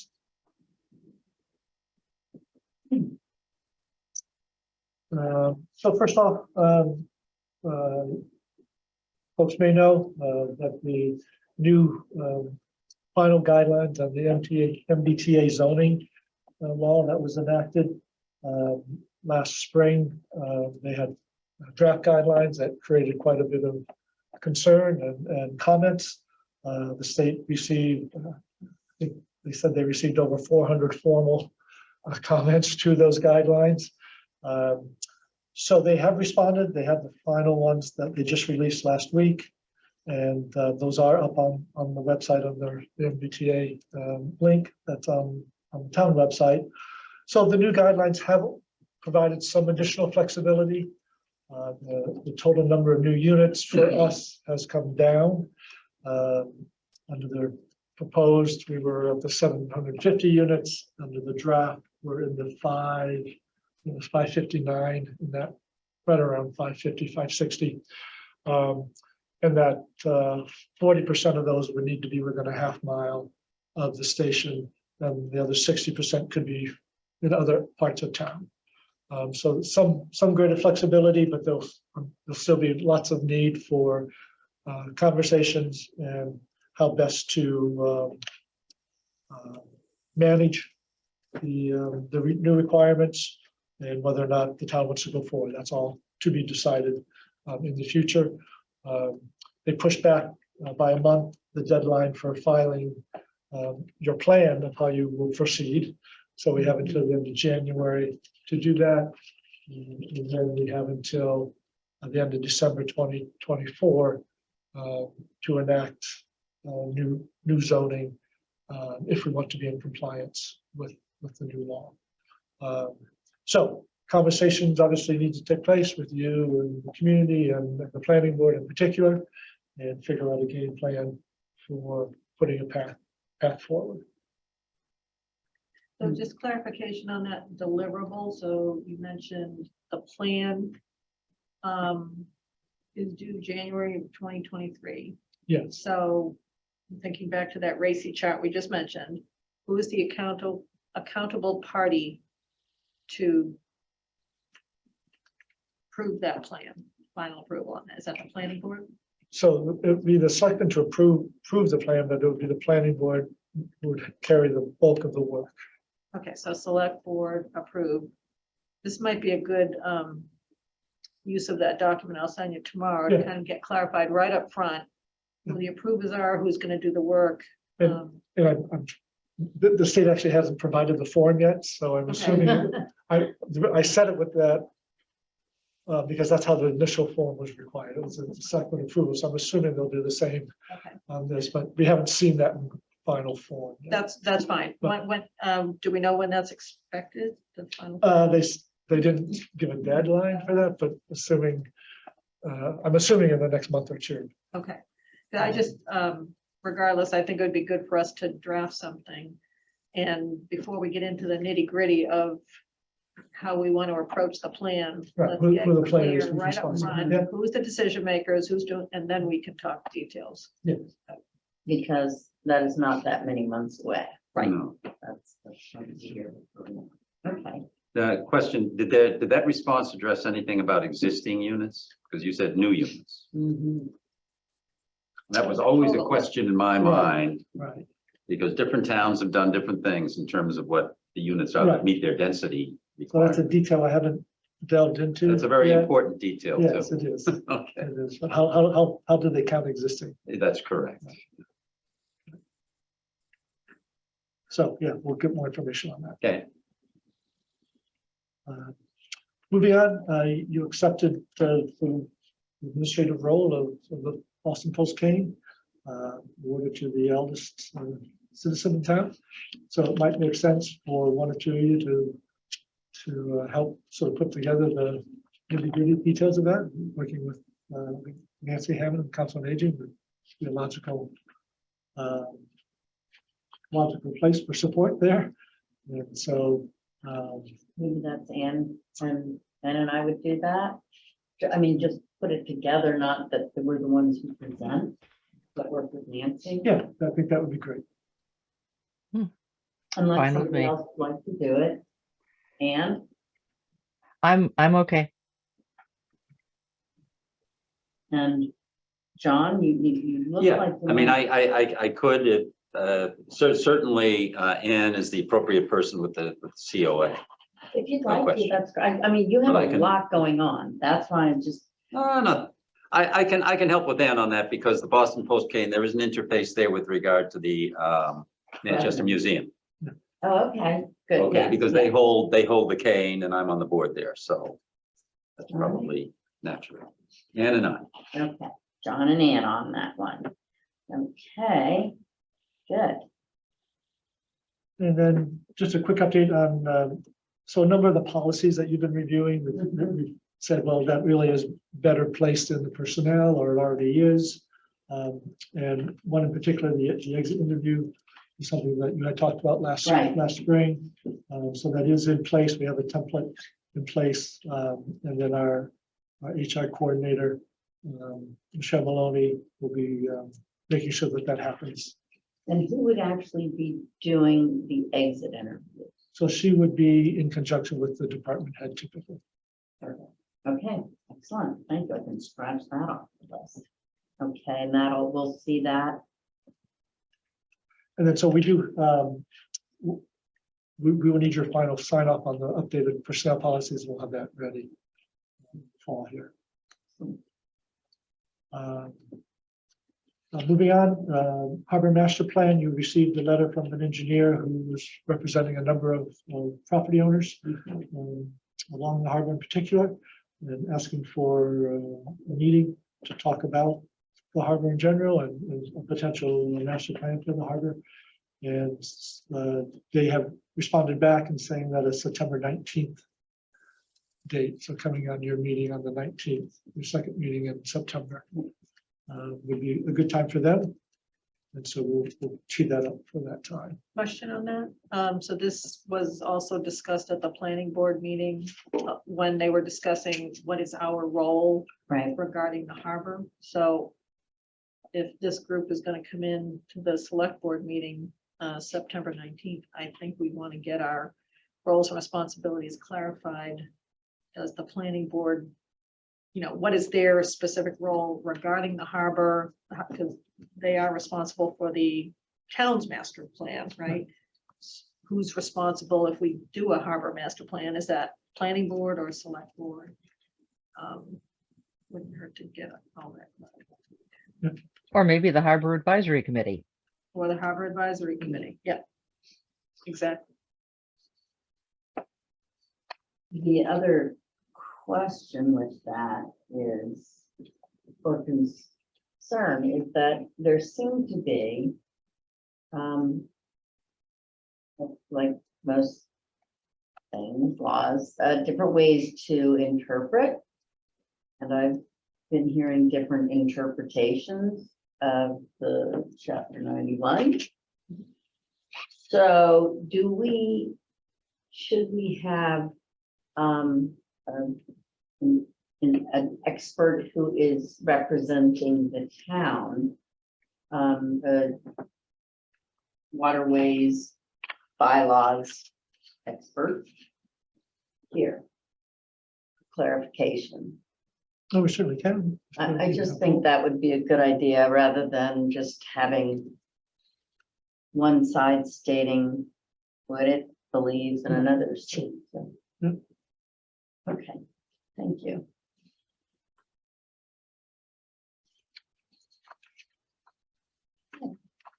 Moving on, there's actually been some significant advancement of some climate resiliency work in the region. And as you may remember, this has been on a little longer. That this past year, through private and state funding, the Cape Ann Climate Coalition and Town Green have been able to conduct a number of studies. One was a simulation of a Category 3 hurricane. And it's, I can tell you, it's a very sobering analysis, to say the least.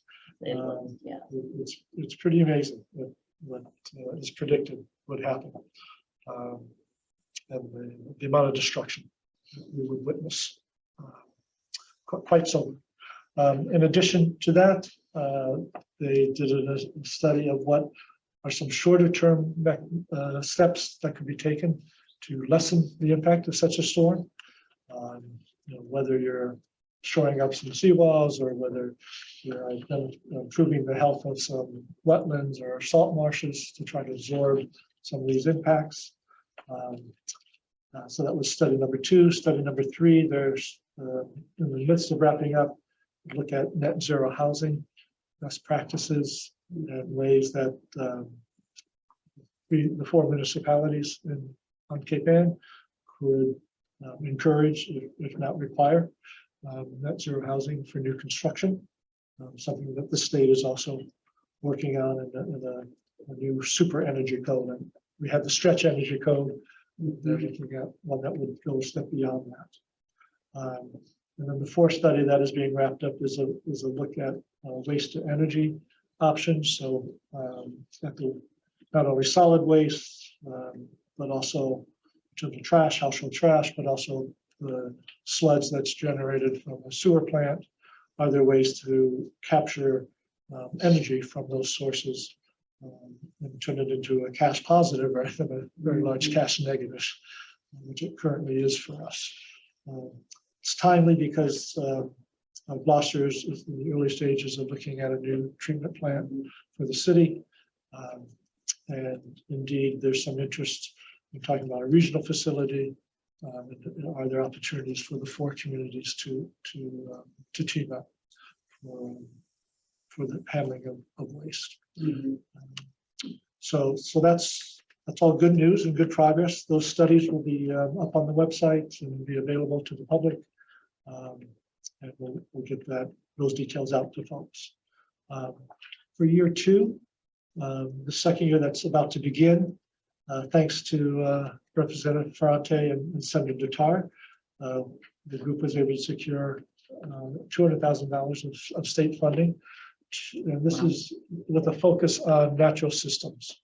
So what are the health of our forests, our wetlands, our salt marshes, and how could their health be enhanced with an eye towards the benefits that their enhanced health would provide for mitigating some of the impacts that we can expect with bigger storms and higher seas. And in particular, in addition to that overall study, we're waiting to hear from the grant application that was submitted to CZM to take a hard look at our downtown village area here. And are there opportunities, again, for mitigation through some natural systems enhancements? And if not, what sort of hardening would be most appropriate? And just for people listening, that's the Coastal Zone Management, the CZM. CZM, I'm sorry, yes. Yeah, that's a state agency, Coastal Zone Management. So we hope to hear in the next little while about that application. And so we'll be letting you know. And there's some potential very good news for year 3 for the coalition to receive a large amount of federal funding. At least for us, would be a large amount, $500 million. It's made it through the Senate appropriation process. It's got a ways to go. We probably won't know it until the next January or February, depending on when the final federal budget is approved. That they usually do continuing resolutions. Even though the federal fiscal year starts October 1, they usually don't meet that date.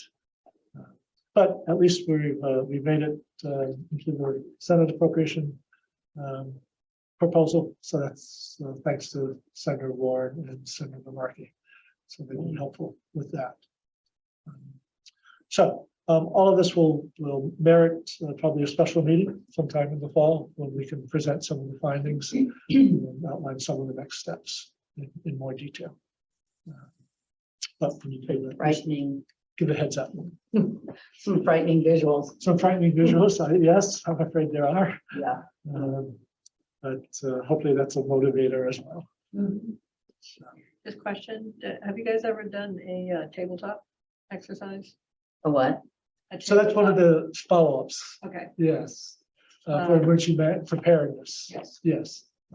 So we've both fire and chief police and I, we sat down with the MEMA rep and talked about just doing that. And so there's some baseline data that they'd like to gather. And then, yes, we're thinking of sometime in the fall that we do something like that. With It's a like, tabletop? it's like you're acting in a play. Someone, an Yes. emergency preparedness Oh, okay. professional will come up with a scary scenario. And as a leadership team or a board, you will be given bits of information one at a time and you make decisions. And your decisions lead to other bits of information coming forward and you basically you practice Yeah. making decisions in the event of an emergency. It's running away in options. Yeah. It'll be documented and publicly, yes, publicly documented. That would be the Russians of coming.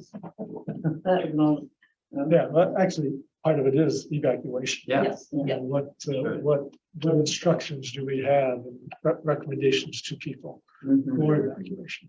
Something we called it. Yes.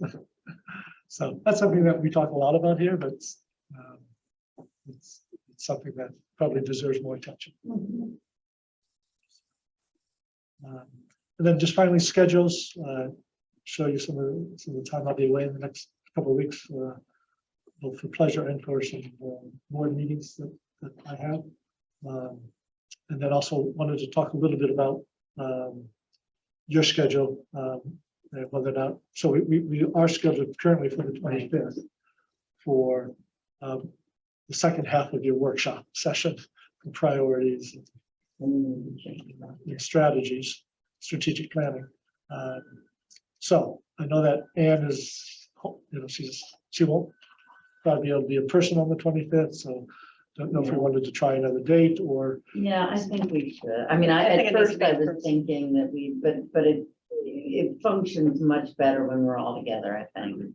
Right. So, with that said,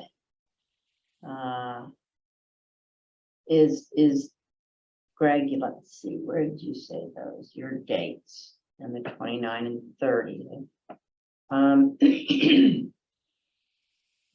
So I don't know. What something about first or September second? 1st? Yeah, first or second. I don't know. Are you Anne's- I around, don't know. Wait a minute, I Both thought- days. I thought you said I don't know if Anne Anne's is- back yet. but- Anne Oh. was not back until 9/8. September 8th. I will absolutely be back by the 8th. and I will not be, You're gone that second week. I get back the 11th. So I could do that week. 15th. What does the 15th look like for everybody? First day. So that's a You had mentioned that for a tree here. tree, we're doing the tree hearing on the 15th in the evening. Oh, that's right. Well, if we're doing that in the evening, do we want, that's actually, okay, yeah. Would you like to do a retreat in the afternoon and then come back for tree hearing, or is that, would you all prefer to do that a separate day? Debbie. My understanding that the trees are gonna be very, very. I'd like to just do one at a time. Okay. right. Is the tree thing definitely September 15th? For some reason I had it. I have a question mark after that. I think Some we reason I have, had it. It's, yeah, I it think we're came, confirmed with the. All right, with the take out tree that board. question mark. Yeah, I think that, And that's at 4 o'clock on the 15th? I have 6:30. 6:30. Okay, so I'll make sure I get the wrong stuff. Yeah. But we- waiting for. we normally do it in the evening. Yeah, normally need. I'd like to do it in the evening. 6:30, okay. All right, so So that's Thursday, September 15th. at 6:30. First day is planning So commission. Brian, with your, can you ever do a weekday? Or is that difficult for you? If it was imperative, yeah, I could do it. I prefer not to, but if I have to, I will. Well, people, Even late afternoon, Late afternoon, I mean, anything. like 3 or 4 on. 4 o'clock, I could do. so we would do a 4 to 7. Which day, I'm sorry, which day were we? I don't know that we You're have. just generalizing. Oh, it. general. What about, do we do that same week? Or do you want to, I mean, if we go to the following week, we've got our meeting anyway on the 19th. And it's already looking to be quite a good agenda. The other possibility is we go back to the weekend. Unless you'd rather not use your weekend. You know, rather than discuss this now, let's send out some options. This is, yeah. Okay, so we will move the 25th. And we can just send around as long as we're not talking about anything else. We can do that.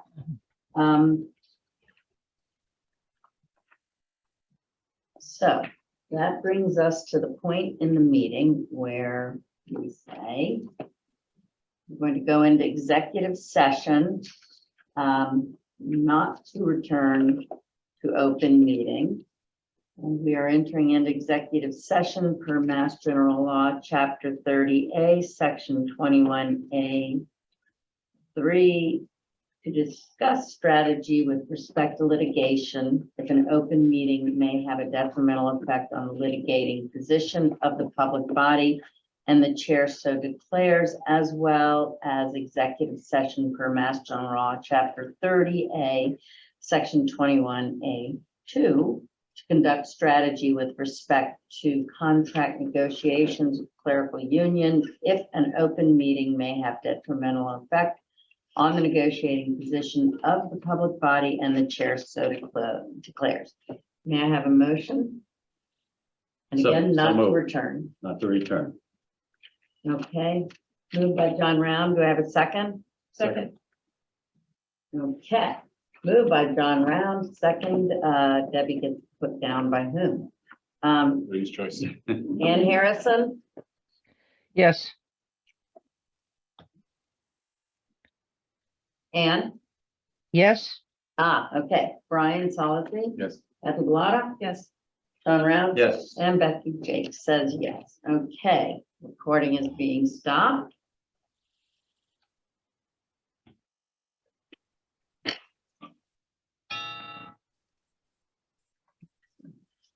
Thank you, Debbie.